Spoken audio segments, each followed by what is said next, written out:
Eu falei isso para ele quando ele esteve aqui ano passado. Eu chamei de lei de Buller, porque tem uma espécie de análise que o movimento social faz e ele reproduz no texto, e eu acho que é ao mesmo tempo uma forma de estabelecer alianças, mas que tem pertinência analítica. Talvez isso é que tem que jogar aí para o plenário. Né? Diz ele,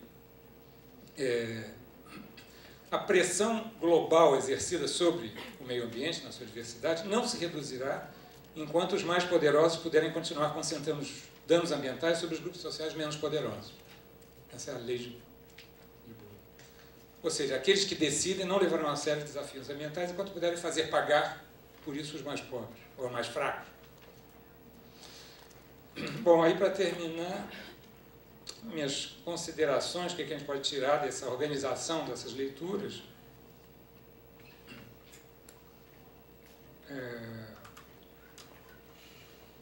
Quer dizer que, apesar de todos esses exercícios de esforço de apropriação, mais ou menos retórico, da questão da sustentabilidade, os conflitos perduram, né? E isso mostra a sua potência política, né? Quer dizer, que a política, na verdade, se pegar parte do debate da filosofia política, designa um processo subjacente a todo conflito que põe em questão a desigualdade na distribuição de poder sobre o território, sobre seus recursos e localizações. E aí, pegando o Swingle, né, um autor inglês que a gente lê, diz ele, que está mais ou menos na mesma linha, né, a mudança socioecológica urbana, acho que ele é um orientador do Harari. Então, a mudança socioecológica urbana está ligada explicitamente ao modo espacial de distribuição de oportunidades e danos ambientais.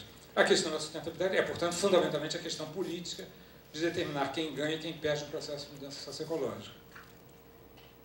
Então, eu chegaria no que eu chamo de conflitos ambientais urbanos, seriam aqueles desencadeados por denúncia, eu chamo de conflito, porque tem um ator organizado, mais ou menos organizado, mas que aparece na esfera pública para fazer uma denúncia, denunciando a ocorrência de efeitos cruzados entre as diferentes práticas espaciais, sendo que, sim, apresentando-se como vítima, ou alguém, algum grupo, alguma área afetada, né, por práticas espaciais de terceiros que estariam comprometendo a reprodutibilidade das práticas daquele que denuncia. Então, voltando aqui, mas assim, conflitos ambientais urbanos são aqueles desencadeados pela denúncia de ocorrência de efeitos cruzados entre as diferentes práticas espaciais, vistas, eventualmente, né, como responsáveis por comprometer a sua reprodutibilidade respectiva. Aqui eu já saí um pouco do campo da observação dos discursos e resolvi tirar desses temas, desses debates, da observação da Síria e tal, o que tem de comum, né, que tem a ver com a duração no tempo das práticas. É uma questão, quer dizer, por mais que, sei lá, a Vale pode fazer uma propaganda e um outro tipo de imaginário por causa do seu marqueteiro, né, mas há precisa aquelas análises assim que pega, né, a repetição, sairia essa ideia da duração, da reprodução do tempo, né, você podia falar de uma base material de práticas sociais, mas na verdade são práticas espaciais, pegando o Harvey e o Lefebvre como formas, né, distintas, de diferentes fatores sociais e culturas materiais, se apropriam para delas se utilizar ou para nelas produzir processos socioecológicos, né? Eu falo muito da questão da produção do ar limpo, da produção da água limpa, né? Que alguns ambientalistas ficam irritados porque tem que bater na tecla da escassez, da finitude, etc. Mas eu não posso deixar de verificar que a experiência das ciências sociais mostraram inúmeras formas, inclusive esse negócio da Elinor Ostrom, as formas comunitárias de gestão e de produção, né? Tem um monte de trabalhos sobre gestão comunitária da água no Jequitinhonha, onde vai lá, onde a Nestlé estava querendo privatizar, estava querendo tirar a água da mão de comunidades que distribuem suas funções, cada religião, procissão, não sei o quê, cada família tem um papel determinado no cuidado das nascentes, etc., tal, que faz com que se produza água, por não desmatar a margem. Debate sobre a água agora, né, crise da água, ele vai se arrancar os cabelos, né, a pobreza, a ignorância, a despolitização explícita, descarada, para não tocar, né, ninguém menciona. Outro dia, num debate de uma hiperespecialista, eu não sabia um terço do que ela sabia, né, ela foi sendo entrevistada durante meia hora, e no finzinho o cara estava meio dormitando lá, o que ela diz, de onde é que vem a água da Zona Leste, daqui, da Cuba, qual é a relação dos reservatórios. Aí o cara falou, mas qual é o maior consumidor de água? Então, assim, a irrigação agrícola e a pecuária de corte. Ah, tá. Mas e aí? Mas são os pobres urbanos que têm que ficar sem água só porque não pode discutir que 90% vai para o uso industrial e agrícola? Que os grandes feitos da competitividade do agronegócio é por causa do fato de que ninguém mais tem água na bica? Essa que é a maravilha da competitividade agrícola, porque uma boa parte dos lucros provém do acesso quase gratuito à água que falta para os outros usos, né? Não digo nem jornalismo, que não existe no país, mas pelo menos algum tipo de outro espaço onde isso aparecesse de uma forma um pouquinho mais complexa, e não se pode tocar, né? Porque esses é que financiam todos os órgãos públicos. Não pode falar em petróleo. Hoje também estava vendo a mortandade de peixe da Baía de Guanabara. Há 10 anos que os pescadores ficam vendo a mortandade de peixe da Guanabara e dizendo por quê e aonde. E hoje teve uns 10 minutos, assim, um mistério. O tempo todo era um mistério. O mistério da Baía de Guanabara. Ou então um acidente, né? Tem um especialista em sustentabilidade, eu suponho que vocês acompanhem a obra completa. Então, eu me lembro quando teve aquela explosão da fábrica siderúrgica alemã em Santa Cruz. Há 6 anos que os pescadores de Sepetiba também brigavam em vão, em silêncio, quer dizer, em silêncio. Na esfera pública ninguém sabia. Todo mundo que tinha acesso, ou onde eles tinham acesso, sabia. Explodiu demais, né? O grafite que explode, enfim, e vai para o pulmão das criancinhas que moram ali, né? Exatamente aqueles que não conseguem escapar das fontes de risco, porque foi comemorada a atração, né, justamente desse tipo de tecnologia obsoleta da Alemanha para cá, o governador, o prefeito, todos comemoraram, apareceu na imprensa. Depois que começou a aparecer na imprensa as explosões, o prefeito disse que ele quer a indústria inteligente, etc. Mas está lá fotografado devidamente. E depois desse episódio que não pôde ser escondido, o especialista de sustentabilidade estava presente na televisão na manhã dizendo o quê? Acidentes acontecem. Então essa trama sociopolítica contra os pulmões das criancinhas de Santa Cruz virou um acidente que precisa ser entendido.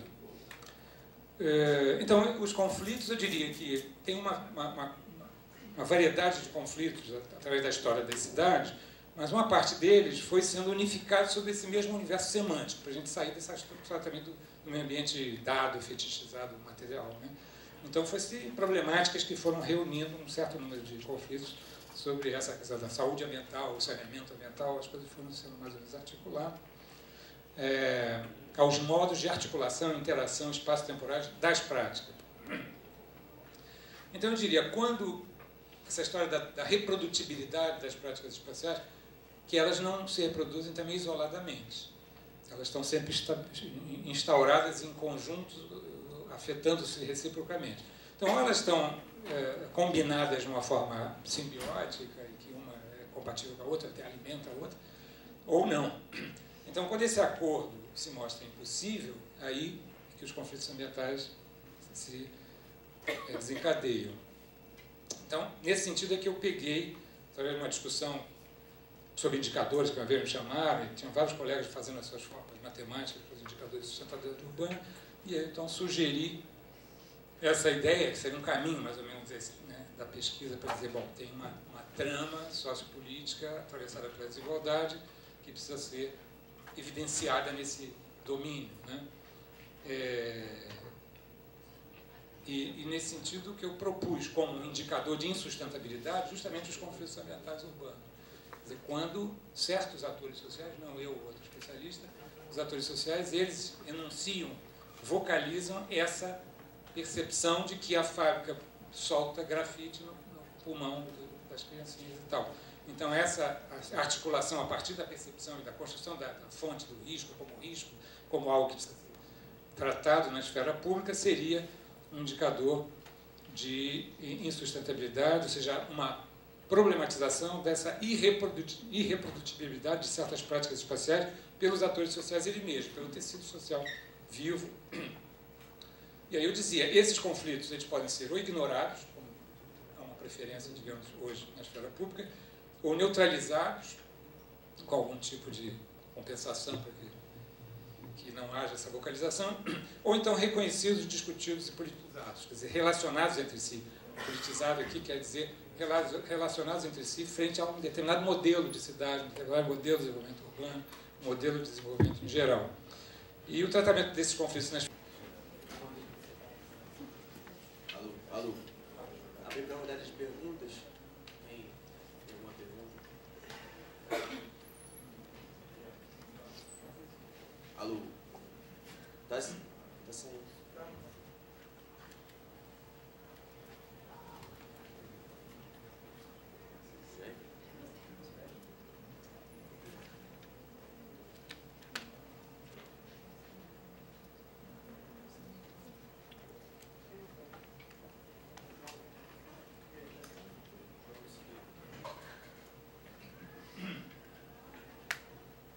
Boa tarde, eu sou Rafael, sou ex-mestrando aqui do programa de Geografia da PUC e eu, na verdade, gostaria de propor uma reflexão acerca da questão das ideias da natureza.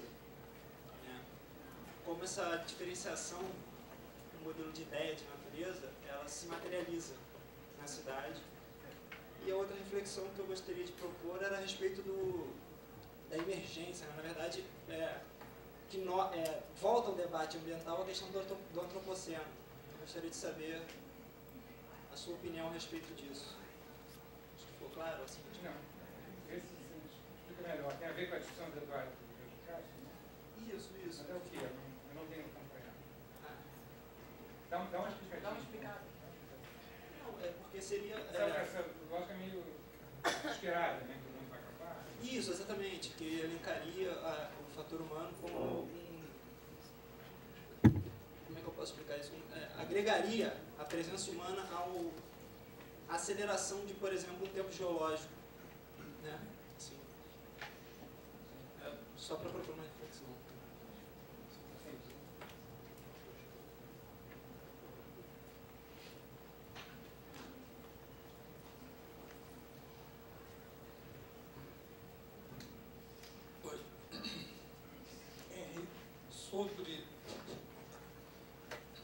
Sobre sustentabilidade, de novo. Você disse logo no início da sua fala que era por demais polissêmico e cada um lia de um jeito e eu também tenho direito de ler do meu. Então, acho que, não sei o que você acharia da ideia de se falarem primeiro de sustentabilidades, no sentido plural, para tentar fugir daquela representação moderno, ocidental, quase comum. Modelo único. E segundo, uma construção que eu tenho elaborado, copiando Harvey, os desenvolvimentos geograficamente desiguais, chamam sustentabilidades geograficamente desiguais. Pensando assim, o que seria sustentabilidade para um grupo de pescadores de caiçara na vertente sul aqui do estado do Rio? O que seria sustentabilidade para um grupo de agricultores da zona serrana, quilombolas ou urbanos, enfim, as múltiplas considerações a respeito do que seria sustentabilidade de acordo com o vivido por cada grupo, de acordo com o lugar que cada grupo constituiria e do qual veria o mundo.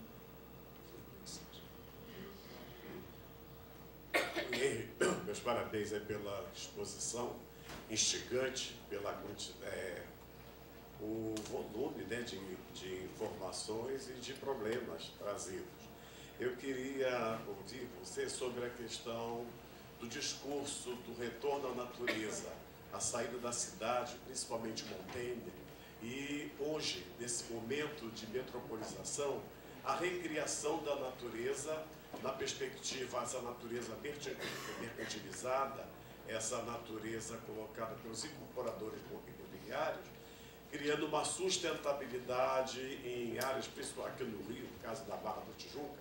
Como você vê essa questão? Isso seria para a gente discutir.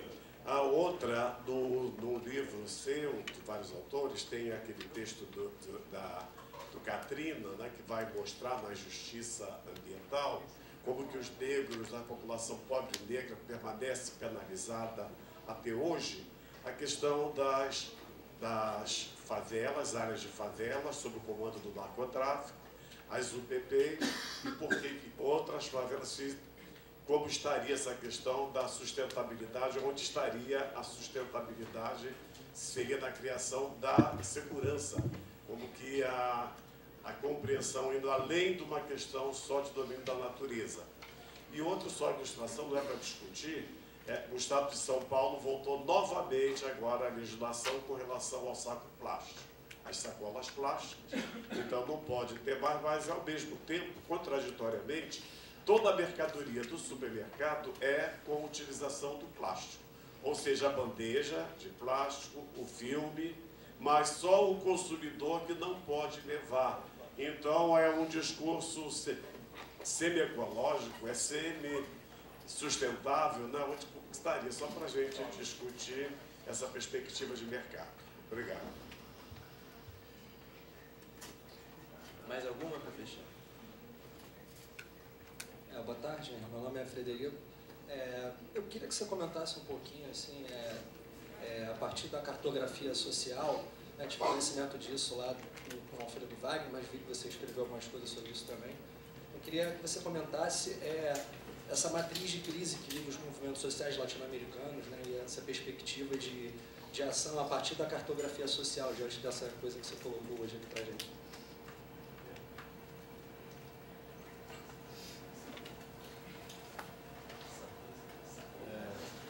Professor, meu nome é Matheus, daqui do mestrado de Geografia. Eu tenho uma dúvida com relação, voltando um pouco ao título proposto da palestra, né, que é o de metropolização e sustentabilidade. Como o senhor vê esses indicadores essas insustentabilidades sendo expandidas a partir da metrópole também? A gente falou aqui já na palestra da professora Sandra, na segunda-feira, sobre a metropolização do espaço como um vetor de diversas materialidades e imaterialidades, e como o senhor vê também essa expansão, né, a partir da metrópole para, no caso aqui do Rio interior, mas também no caso de outras metrópoles interioranas, para o entorno, outras cidades, outros municípios e tal, como chegam? Se chegam da mesma forma que eles ocorrem na metrópole, se chegam de maneira diferente, essas insustentabilidades? Vamos fechar essa rodada?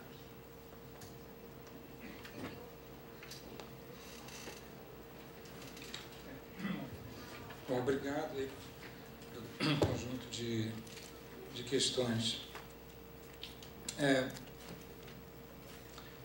Bom, a questão da natureza, vocês viram que eu falei aqui, tomei o tempo de vocês, quase uma hora, e não falei natureza, né? Enfim, eu prefiro tratá-la como um elemento da vida social, né? Tanto que eu falei em naturalização daquele episódio, quer dizer, uma forma de justamente essa oposição entre o natural e o não social, né? Então você naturaliza certos processos, você atribui a eles uma dinâmica que extrapola a nossa capacidade de tratamento, não quer dizer que é de domínio. Nesse sentido, eu iria nessa linha do Rousseau, em relação à questão das catástrofes naturais como fato social. Na medida que você, em contato com eles, a história, a civilização, a experiência, vai dando algum tipo de tratamento. E a possibilidade do advento, né, de um evento extremo, ela já entra no circuito da vida social como algo a ser manejado de alguma forma. No terremoto, no Japão, você faz aquela construção especial, assim, assado, redistribui. E, enfim, essa é uma dimensão interessante. Eu estava pensando até agora, porque ontem, conversando com os alunos, enfim, disse para eles que eu tinha recebido um projeto para avaliar, que era fazer esse casamento, digamos assim, desse ideário neoliberal, da janela de oportunidades, das dinâmicas competitivas, e simplesmente o projeto era explorar as possibilidades das grandes catástrofes naturais como oportunidade de negócios e de desenvolvimento local, né? Claro. Mas com o Lefebvre aqui, o Lefebvre ali, porque o parecerista vai ver o que o cara leu. E eu falei, eu fui ficando furioso, deglutindo aquele negócio e escrevi meu parecer. Eu falei, acho que o Lefebvre não ia gostar. Justamente a construção do problema o que eles apresentam como solução é uma parte do problema. O fato que um conjunto de negócios, de empresas, lucre com esse tipo de evento pode atrasar as intervenções preventivas necessárias para você dar um tratamento apropriado para ela. Aquele texto do Mike Davis falando que as empresas de reconstrução do Iraque, de não sei o quê, ficavam todas milionárias, as ações subiam cada vez que elas iam lá, né, reconstruir aquilo que o exército americano destruiu. Então, esse tipo de articulação negocial é um objeto. Podia ser uma pesquisa magnífica, né, sobre as empresas que lucram, você estabelecer uma política em relação a, quer dizer, prevenir as possibilidades de que grandes desastres se transformem em lucro privado. Tipo, como é que chama de mais-valia, né? Alguma coisa que você captura de mais-valia, em vez de ser na beira da estrada, ia ser no momento, num evento desse tipo, né? Enfim, então aqui, sim, a natureza, inclusive, como uma imagem, como uma associação de uma série de... Tem vários textos interessantes sobre a natureza na cidade, as várias formas de simbolizá-la, né? Mas mediadas por essa coisa do bicho-papão, quer dizer, como é que você se apropria dessa ideia e coisas interessantes podem acontecer, ou não, como a especulação imobiliária, né? Que é uma forma de apropriação utilitária e privatista de uma ideia. Quase todas as boas ideias são transformadas em péssimas experiências quando mediadas por essa sede de lucro privado imediato. Então, agora, eu não acompanhei muito porque eu não tenho Facebook, então meus alunos dizem que eu não sei de nada e que, enfim, estou fora do debate. Graças a nossos colegas João e Álvaro, ainda consigo vir conversar com vocês aqui, que são das antigas, né? Mas alguns trechinhos das enunciações do colega, que é um gênio da antropologia, né? O Orgulho Nacional. Mas ele entrou nesse debate, eu acho, um pouco armado. Tudo que ele já leu, cara, ele leu tudo, mas acho que ou ele leu pouco nessa área ou mal. Porque, na verdade, ele descobriu o grande inimigo do planeta Terra, são aqueles que falam em desigualdade ambiental. Tudo esse blá blá blá que eu falei para vocês, é por isso que nós não vamos para frente. Porque não tem nada de desigualdade. É todo mundo no mesmo barco, vamos afundar o planeta, etc. Ele se recusa a qualquer análise sociopolítica que nos dê algum horizonte de intervenção. Só isso. Eu não sou marxista ortodoxo, né, que acha que nós somos. Eram duas linhas, eu posso estar exagerando, e acho que falta, então, nesse debate, esse ânimo, como é que chama, de alarmista dele. Não sei se é o caminho mais certo, né, para provocar a ação. Essa aqui é a questão. Então, teria que ter uma coisa não só de pesquisa, porque é de fato que nós estamos pesquisando, correndo atrás de um e de outro para construir um quadro de análise, e de intervenção política, que de alguma forma está associado. Lógico que isso aqui tem a ver com algumas práticas, volta e meia, as coisas que eu digo foi tirada de um pescador aqui, ali, e de outros pesquisadores que vão ajudando a compor um quadro de análise. Então, é evidente, quer dizer, que o tamanho da transformação capitalista do planeta não tem nada a ver com a população, nem com não sei o quê. E ele sabe disso também, né? Precisa ser posto em discussão pela gravidade desses problemas. E essa singela lei de Bullard, eu estou me adiantando a vocês, porque é a pergunta que eu queria que você respondesse, porque eu já outro dia experimentei, acho que até o Álvaro estava lá na UERJ, eu apliquei a lei de Bullard ao congestionamento urbano. Porque se você quer explicar por que os caras não tomam nenhuma decisão, primeiro que quando eles são chamados a se pronunciar, é o caso da Roda Viva, que foi um executivo de multinacional coreana, diz assim, a jornalista perguntou, vocês não estão preocupados porque a cidade já não anda, vocês não estão pensando em alternativa? Eu falei, claro que estamos pensando. Nós já temos um protótipo de automóvel que identifica onde tem o engarrafamento para engarrafar as outras vias que não estão engarrafadas. Essa é a definição do capitalismo. É a fuga para frente, é transformar os seus problemas criados pelo capital em uma oportunidade de lucro para o capital. Isso aí você não tem capitalismo ético que vai dar conta desse negócio. Então, nesse sentido, se você pega pelas estatísticas do IBGE sobre quem paga a imobilidade urbana, qual é o tempo de trânsito entre casa e trabalho por categoria de renda, tá? É uma pista, né? E se você pegar São Paulo, evidentemente que eles estão construindo um outro andar de helicóptero para certos executivos, que tem uma dinâmica de mobilidade que passa por uma ocupação de um outro estágio, né? Da atmosfera, no caso, também que não deve ser sem consequências, porque São Paulo é a segunda maior depois de Nova York. É a primeira. Estamos orgulhosos. Fruto da prosperidade da indústria automobilística. E da política que está amarrada nisso. É um problema extremamente sério, né? Estava dizendo, agora as montadoras vão de novo dizer que está tendo decrescimento, que vai demitir 500 e então vem um incentivo. Então tem que sair dessa armadilha de uma forma que requereria uma reflexão muito mais politizada e séria do que, enfim, os consultores de marketing podem fazer no lugar da política, né? Bom, nosso colega aqui, exatamente, você tem toda a razão, eu concordo com tudo. Eu acrescentaria essa história das práticas espaciais distintas, portanto, uma coisa que, do ponto de vista especificamente da preocupação com o esgotamento, né, com a questão do esvaziamento, das possibilidades de que certos fluxos ecossistêmicos sejam reproduzidos e apropriados socialmente. Então, eu falo, tem uma forma de que certas práticas se tornam irreprodutíveis por conta própria, e essas práticas tendem a ser migrantes, né, que logo o negócio pode desertificar uma área e ir para outra, ou ele vai ser da fuga para frente. Aquele negócio que eu li outro dia, que o ciclo de vida do agrotóxico diminui cada vez mais.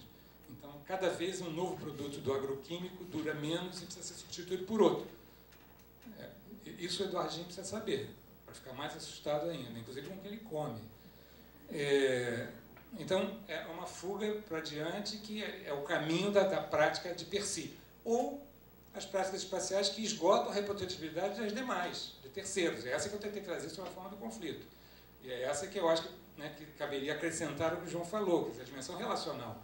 Porque o pescador na Bahia não pesca mais. O movimento organizado da Bahia mudou de nome, se chama Associação Homens do Mar, porque eles não se consideram propriamente pescador, porque as obras, as empreiteiras, etc., acabaram com o peixe, mas eles estão ali fazendo esse papel. Eles é que estão problematizando a irreprodutibilidade dessa coisa, eles é que sabem que ou o gás escapou, ou os caras mexeram o fundo da Bahia, e, portanto, que as favelas... Não, mas morreram só as savelhas, morreram só as savelhas, dizem nossos colegas concursados do INEA, de arrancar os cabelos, que eles vão lá, são competentes, fizeram o seu concurso e tal. É só essa vez. Aí depois começa a aparecer as fotos das tartarugas e golfinhos, né, que foram tiradas pelos moradores de Paquetá e tal. Para matar a tartaruga não pode ser um vazamento qualquer, né?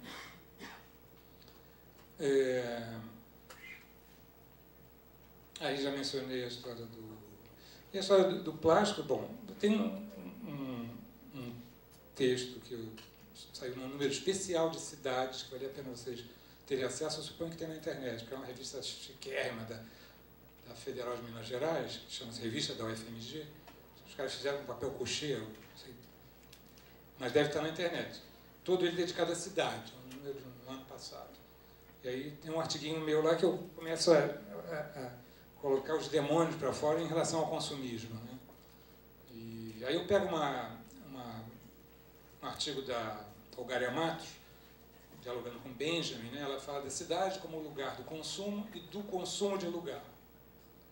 Então, tudo bem, a espacialidade é toda pensada para a circulação da mercadoria, para a produção do lucro, etc. E certos lugares, certas topografias, materiais ou físicas ou simbólicas são apropriadas para também fins de negócios. E aí eu digo que nós agora teríamos passado para um plano da cidade como o lugar do consumismo e do consumismo de lugar. E fico tentando ver o que muda do consumo para o consumismo.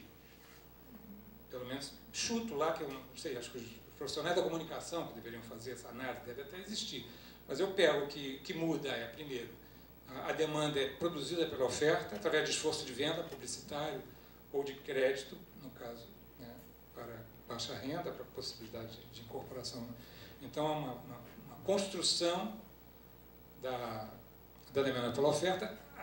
Essa construção das necessidades se dá via dinâmica publicitária, né, desde o início. Mas, enfim, agora a publicidade está sempre gerando essa necessidade de coisas inúteis, ou de novos modelos de coisas mais ou menos úteis, e o fato de, aí que eu acho que eu peguei, quer dizer, o fato da peça publicitária se transformar ela própria numa mercadoria. Então, você tem uma dinâmica mercantil que envolve essa coisa. Então, boa parte dos nossos cineastas de gênio, que poderiam estar fazendo filmes quase tão bons feitos filmes argentinos, estão usando a sua criatividade para nos obrigar a comprar alguma porcaria. Né? Orgulho também. Tem faculdade de comunicação, tem essa prática, essa profissão, mas a gente tem que estar sempre questionando, porque nunca vai faltar emprego em saúde e educação, tanto para os trabalhadores que trabalham com práticas poluentes, como para os publicitários que poluem a cabeça das pessoas. Né? Então, não tem que me sentir culpado. Acho que isso tinha que ser uma discussão, inclusive, puxada por eles. Enfim, de uma forma não corporativa. Né? Pelo menos os nossos colegas aí de uma universidade com espírito público. Então, acho que o consumismo, a cidade como lugar do consumismo e de consumismo de lugar, entra por conta da competição interurbana via marketing urbano, né? O que é o marketing urbano, mega eventos, etc. Então, acho que temos que começar a trabalhar, né, analítico, criticamente, essa nova dimensão, que é esse casamento entre obsolescência programada e consumismo que produz essa trajetória infernal. E já que eu falei infernal, eu acrescentaria algo que está na minha discussão sobre deslocalização, que uma filósofa francesa, que, se não me engano, veio convidada para um seminário que o Eduardo Vieira de Castro organizou aqui há 15 dias, que eu não estava, não pude. Uma colega minha tentou ir, não conseguiu se inscrever, não sei se alguém foi. Chama-se Isabelle Stangers. E ela conhece a expressão de alternativa infernal. Alternativa infernal, mas ela está se referindo muito mais à captura da população nessa trama diabólica, né? Notadamente aqueles cujo emprego e renda depende de aceitar as propostas, digamos, nefastas de empreendimentos, de grandes projetos danosos, etc. Então, essa é um pouco a discussão que acho que um colega de vocês estava perguntando, onde é que está, se está no Harvey. Eu sempre achei que decorre do Harvey, mas quem sabe sou eu o grande inventor desse negócio. Porque, na verdade, eu introduzi algo que não sei se está presente no Harvey, que é a subjetividade. A captura da subjetividade. Através da competição interlocal, você consegue... E eu, andando por aí nas bancas de tese, é de arrancar os cabelinhos. Eu fui para uma tese sobre as enchentes do Madeira, e a descrição... primeiro que tinham pequenos grupos, o MAB tentou fazer, problematizar, discutir, mas, por acaso, morreram 20 lideranças do MAB num acidente de automóvel no Madeira, na época do debate, que aí desarticulou, deprimiu.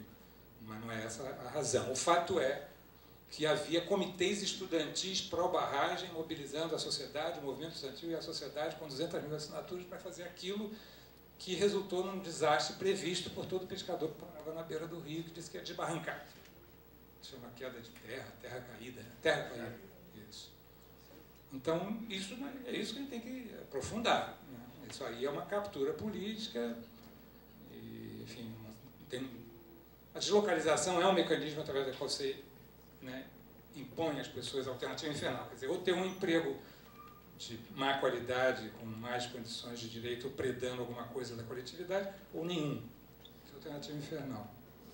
E eu diria que, reproduzindo a pergunta mais do que pertinente de um aluno, nos projetos mais rígidos, locacionalmente rígidos, como fazer? Como capturar a subjetividade? Porque a barragem está lá, mais ou menos, podia fazer mais em cima, mais embaixo. Mas como é que você envolve o consentimento e a resignação? Tem um artigo de antropologia que chama de políticas de resignação. Políticas de resignação é esse conjunto de procedimentos destinados a neutralizar o conflito, antecipar o conflito, identificar a liderança, contratar sociólogos e comunicadores e antropólogos para identificar a cultura local, a economia moral, dizia o Thompson, né? Quais são os princípios de justiça que presidem esse lugar esquisito, que nós não conhecemos, esses pobres que estão lá do lado do rio, em algum lugar, mas a gente fazendo um bom levantamento, né, essas políticas de dissuasão. Então, responsabilidade social empresarial, etc., tal, seria essa outra perna da deslocalização na dinâmica de captura da subjetividade, ao lado dos outros. Eu descobri que, na verdade, a minha obra completa seria isso, a minha linha de pesquisa, se for para fazer a linha, como é que tem a ver um com o outro, foi mediação, tecnologia de resolução negociada, que é você botar uma mesa Petrobras dos pescadores e não deixar que o pescador da Bahia, junto com o de Sepitiba e do Nordeste, não sei o que, se junte tudo para discutir o litoral. Né? Então, você fraciona e você bota na mesma mesa, está reclamando, se organizou, e leva na cesta básica. Né?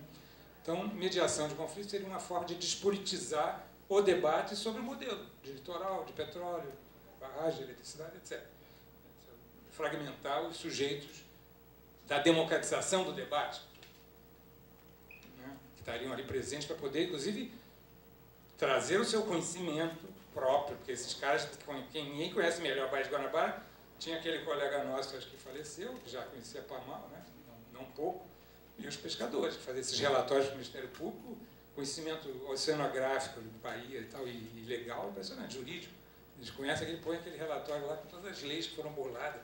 O patrimônio histórico foi atropelado ali porque a empreiteira destruiu uma linha de trem, não sei se você lembra disso.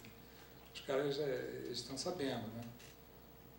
Então, mediação de conflito, deslocalização e políticas empresariais de controle territorial, essas que vêm por conta de que... Manchete do valor econômico, tinha uma página inteira de uma matéria onde o representante de uma mineradora multinacional na Amazônia dizia: antigamente os movimentos sociais nos criticavam porque a gente chegava lá, fazia o buraco e ia embora, só deixava um buraco. Agora nós deixamos também uma escola e um posto de saúde. Então, é para calar o movimento social. É por isso que nós fazemos o suficiente. É preciso que o Estado esteja ausente, que o Estado não cumpra seu dever de oferecer saúde e educação pública, para que esses atores quase estatais, como diz o Swinglio, tenham poder de impor o seu projeto nessa região. E, finalmente, a questão da cartografia social. Essa experiência, eu diria, de uma tendência. A gente vem acompanhando, né, tudo aquilo que diz respeito ao mapeamento por atores localizados, né, conforme, seja qual for o nome, mapeamento participativo, cartografia social. Cartografia social pretende não usar o termo participativo porque tem crítica em relação a essa coisa. Então, o que eu levanto da observação dessas 370 experiências que nós já registramos é quem é o sujeito do processo, quem é o sujeito do mapa. Né? Isso é uma pergunta que já está na literatura crítica sobre cartografia. E, evidentemente, que o participativo deixa uma ambiguidade, porque, na verdade, tem um sujeito que chega lá e diz: aqui, você vai participar porque é importante para você e tal, e você tem uma dúvida.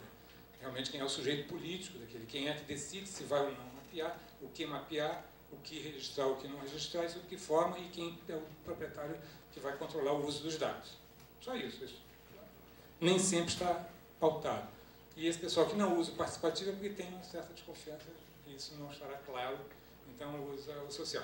E esse pessoal do social, cada vez mais, não são dinâmicas institucionais de uma agência de desenvolvimento ou de uma entidade ambientalista, e sim comunidades que estão, de alguma forma, inseridas num processo de territorialização de suas lutas por terra.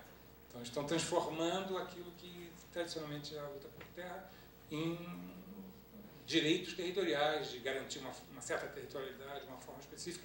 Isso vem se disseminando, os novos índios, né, que vão se descobrindo índios, que tem, e o perfil dessas lutas fazendo uso da legislação internacional, da Convenção 69, e de certa propensão do governo a fazer esse tipo de reconhecimento, que cada vez é menor.